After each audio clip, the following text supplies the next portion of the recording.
ada padaku mengenai kamu, bukan rangsangan kecelakaan, tetapi rangsangan untuk mendatangkan hari depan yang penuh harapan. Haleluya. Nah, saudara yang kasih dalam Tuhan, dalam program hari ini pembahasan tentang kepala dan ekor, kita mau sama-sama lihat dari Yesaya pasal 9. Yesaya pasal 9 dari ayat yang ke-14 sampai ayat yang ke-20. Yesaya pasal 9. Yesaya pasal 9 ayat 14 sampai 20. Demikian firman Tuhan. Tua-tua dan orang yang terpandang itulah kepala, dan nabi yang mengajarkan dusta itulah ekor. Jadi jelas Tuhan memberi garis di sini. Tua-tua dan orang-orang yang terpandang, artinya hidupnya benar, yang hidupnya berkenan kepada Tuhan, itulah yang menjadi kepala. Dan nabi yang mengajarkan dusta itulah ekor. Jadi walaupun dia nabi, tapi kalau hidup dalam dusta, maka akan direndahkan Tuhan menjadi ekor. Sebab orang-orang yang mengendalikan bangsa ini adalah penyesat, dan orang-orang yang dikendalikan mereka menjadi kacau. Sebab itu Tuhan tidak bersuka cita karena taruna-taruna mereka, dan tidak sayang kepada anak-anak yatim dan janda-janda mereka. Sebab sekaliannya mereka murtad dan berbuat jahat, dan setiap mulut berbicara bebal. Sekalipun semuanya ini terjadi, murkanya belum surut dan tangannya masih teracung. Sebab kefasikan itu menyala seperti api yang memakan habis putri malu dan rumput, lalu membakar belukar di hutan sehingga tonggak asap berkepul-kepul ke atas. Oleh karena murka Tuhan semesta alam, terbakarlah tanah itu, dan bangsa itu menjadi makanan api. Seorang pun tidak mengasihani saudaranya. Mereka mencakup ke sebelah kanan tetapi masih lapar. Mereka memakan ke sebelah kiri tapi tidak kenyang. Setiap orang memakan daging temannya. Manasye memakan Efraim, dan Efraim memakan Manasye, dan bersama-sama mereka melawan Yehuda. Sekalipun semua ini terjadi, murkanya belum surut dan tangannya masih teracung. Saya mau sudah lihat ayat yang ke-19 yang merupakan nubuat tentang zaman ini. Dikatakan mereka mencakup ke sebelah kanan tetapi masih lapar. Mereka memakan ke sebelah kiri tapi tidak kenyang. Setiap orang memakan daging temannya. Kita hidup di masa ini, orang caplok sana, orang caplok sini, tapi masih lapar. Kita lihat dunia usaha hari-hari ini, pengusaha kaya, konglomerat kaya, caplok sana, caplok sini, tapi masih lapar.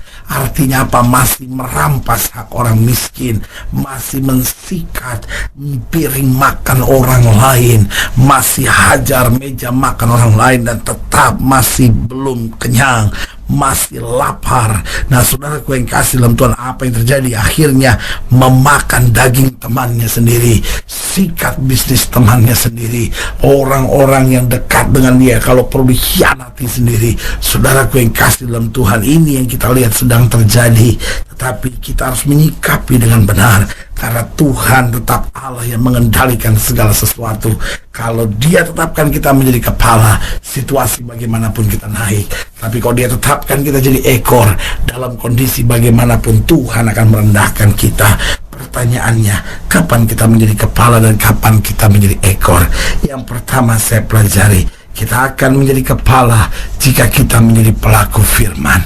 Artinya apa? Kalau kita bukan hanya menjadi pendengar saja, kita dengar firman, kita praktekkan dalam hidup kita, mulai dari rumah tangga dan keluarga kita. Banyak kali kita cuma mengeluh dan berkata, aduh pendeta, tapi suami saya begini, suami saya begitu. Pertanyaan saya cuma sederhana, Bu, ibunya udah benar belum, Bu? Kadangkala yang menjadi sumber permasalahan juga ibu sih. Ibu yang kadangkala egois, mau menang sendiri, selalu cuma merasa, ya tapi suami saya kasar, suami saya marah. Tanya sama diri sudah sendiri, kenapa suami saya bisa marah?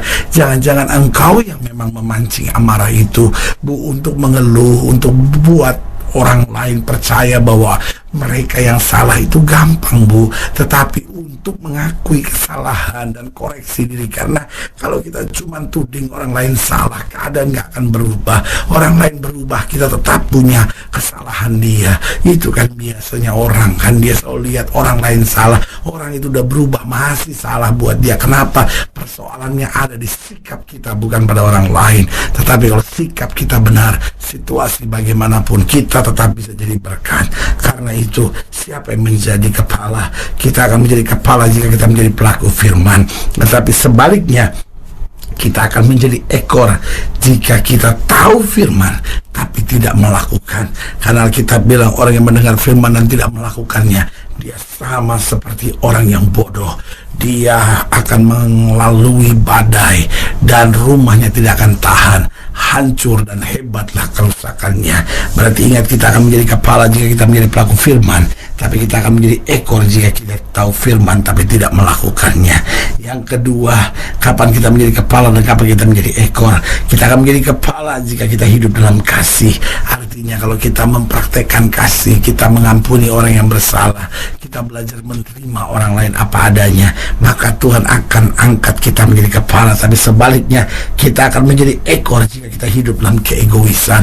Kalau kita pengusaha yang egois, kita orang muda yang egois, pasti kita akan direndahkan oleh Tuhan. Tapi sebaliknya, kalau kita hidup dalam kasih, kita mengampuni, kita menolong, kita mengulurkan tangan, Engkau akan kagum melihat apa yang Tuhan bisa kerjakan dalam hidup kita. Haleluya.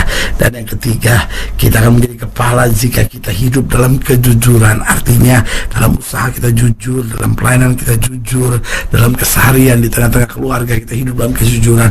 Orang-orang yang hidup dalam kejujuran akan melihat berkat Tuhan yang luar biasa.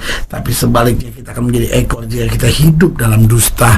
Dusta itu untuk sementara kelihatannya memang menyelesaikan masalah, tetapi apa yang terjadi kalau kita tidak bertobat dari dusta kita, maka suatu saat dusta kita akan mempermalukan hidup kita sendiri. Itu sebabnya orang percaya adalah orang yang hidup di dalam kejujuran, meskipun kadang-kala kejujuran berat, meskipun kadang-kala kejujuran mendatangkan tantangan yang sukar, tapi dalam kejujuran kita melihat pembelaan Tuhan yang luar biasa dalam hidup kita. Haleluya. Dan yang keempat, kapan kita menjadi kepala dan kapan kita menjadi ekor? Yang keempat, kita menjadi kepala jika kita menjaga hati dan pikiran kita. Karena saudaraku yang kasih dalam Tuhan, banyak orang hari-hari ini cuma jaga hartanya, jaga penampilannya, tetapi sebaliknya justru kalau kita jaga hati, kita jaga pikiran kita, jaga supaya tetap rendah hati, jaga supaya tetap di dalamnya tidak ada benci, tidak ada keserakahan, tidak ada keinginan untuk memiliki semuanya dengan kekuatan sendiri, tapi benar-benar mengarahkan diri kepada apa yang menjadi kehendak Tuhan. Jaga hati dan pikiran, hidup dalam kasih, hidup dalam pengampunan, hidup di dalam ucapan syukur senantiasa. Jadi kita menjaga hati dan pikiran, maka Tuhan akan angkat kita jadi kepala. Tapi sebaliknya, kita menjadi ekor jika kita menjadi hamba uang. Karena Alkitab berkata akar segala kejahatan adalah cinta akan uang. Waktu kita menjadi hamba uang, maka kita akan direndahkan oleh Tuhan. Tapi waktu kita hidup dengan syukur, jaga hati dan pikiran kita, Tuhan sedang mengangkat kita menjadi kepala. Haleluya. Saudaraku yang kasih dalam Tuhan, jika ingin dilayani lebih jauh, hubungi kami melalui telepon, hubungi kami melalui surat, kunjungi website kami, karena kami ada untuk membawa Bapak Ibu senantiasa lebih dekat pada Tuhan dan mengalami kasih kuasa mujizat yang luar biasa. Secara khusus melalui program ini juga saya mau berdoa buat setiap orang yang sakit, setiap orang yang berbeban berat, karena saya percaya bahwa bagi Allah tidak ada perkara yang mustahil. Nah, saudara-saudara yang didoakan secara khusus, boleh taruh tangan kanan saudara di dada dan kita akan berdoa. Mari kita berdoa. Bapa, dalam nama Yesus, sama doa buat setiap pendengar sekalian, khususnya mereka yang taruh tangan kanan di dada karena beban, karena masalah, karena persoalan hidup, bahkan karena sakit penyakit. Kuasa kesembuhan mujizat Tuhan mulai bekerja di dalam nama Yesus, sehingga kembali kami dibangkitkan, dikuatkan dan mulai melihat kasih Tuhan. Bahkan kami tidak diizinkan Tuhan menjadi ekor, tapi diangkat terus menjadi kepala dengan hidup yang berkenan kepada Tuhan. Di dalam nama Yesus kami berdoa. Haleluya. Amin. Saudaraku yang kekasih dalam Tuhan, kita sudah berdoa. Ingat, tidak pernah Allah lalai menepati janjinya. Ini saatnya buat kita untuk bangkit, bersemangat, bersuka cita dalam menghadapi segala perkara, karena kita tahu Yesus hidup, Yesus berkuasa dan menyediakan yang terbaik buat anak-anaknya.